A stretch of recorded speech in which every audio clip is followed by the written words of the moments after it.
আমরা যারা বাংলাদেশে থাকি, আমরা যখন দেখি আমাদের কোনো বন্ধু-বান্ধব বা আমাদের কোনো আত্মীয়স্বজন যারা বিদেশে আছে এবং সেখান থেকে বিভিন্ন ধরনের ছবি তারা সোশ্যাল মিডিয়াতে আপলোড করছে এবং সেই ছবিগুলো দেখে আমরা অনেকটা মন খারাপ করে ফেলি। যে ওদের লাইফটা কতই সুন্দর। আমি বাংলাদেশে আছি, আমার লাইফটা একেবারেই ভালো না। আ কিন্তু বাস্তবতাটা কিন্তু একেবারেই এরকম নয়।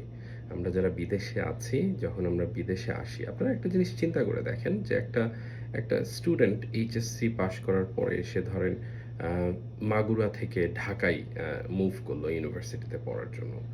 তাকে কত স্ট্রাগল করতে হয়। সেক্ষেত্রে আপনি যখন একটা দেশ থেকে আরেকটা দেশে যাচ্ছেন, আপনাকে কি পরিমাণ স্ট্রাগল করতে হবে।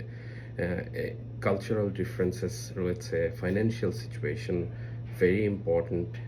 বিশেষ করে আসার সাথে সাথেই চাকরি-বাকরি পাওয়া যায় না। পেলেও সেগুলোতে অনেক কম বেতন। সো জীবনটা কিন্তু একেবারেই এরকম নয়।